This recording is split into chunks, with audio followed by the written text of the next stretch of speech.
Deretan bisnis Edi Darmawan, ayah Mirda, dulu kenal banyak polisi, kini jual properti untuk makan.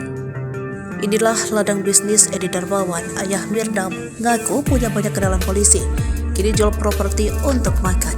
Terjawab profesi Edi Darmawan, ayah Mirda Salihin. Edi Darmawan disebut-sebut merupakan orang penting hingga memiliki kenalan banyak polisi, mulai dari Krisnamurti, Verdi Sambo, hingga Tito Karnavian. Saat proses persidangan kasus Komisi Dida pun, Edi disebut-sebut memiliki backingan kuat untuk menjebloskan Jessica Wongso ke penjara.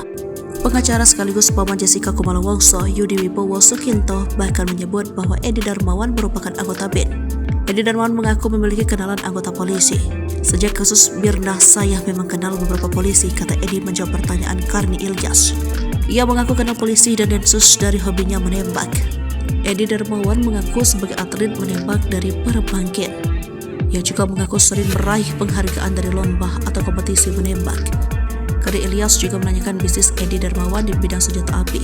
Sekarang Edi Darmawan mengaku sudah pensiun, yang memiliki berkebun menanam cabai di wilayah Pamijahan, Kabupaten Bogor. Ia juga memiliki tanah di wilayah Bitung yang dimanfaatkan untuk bisnis singkong. Singkong tersebut kemudian dijual ke Korea, namun Edi mengaku tak ikut dalam bisnis ekspornya. Edi mengaku tak memiliki bisnis dengan ribuan karyawan seperti dulu kala. Kini Edi mengaku tak memiliki bisnis lain, namun Karni Ilyas membuka bahwa Edi Darmawan masih memiliki bisnis properti. Bukan properti, itu sisa om waktu hebat, waktu jajayanya properti om banyak, dijualin buat makan hidup santai aja, kata Edi.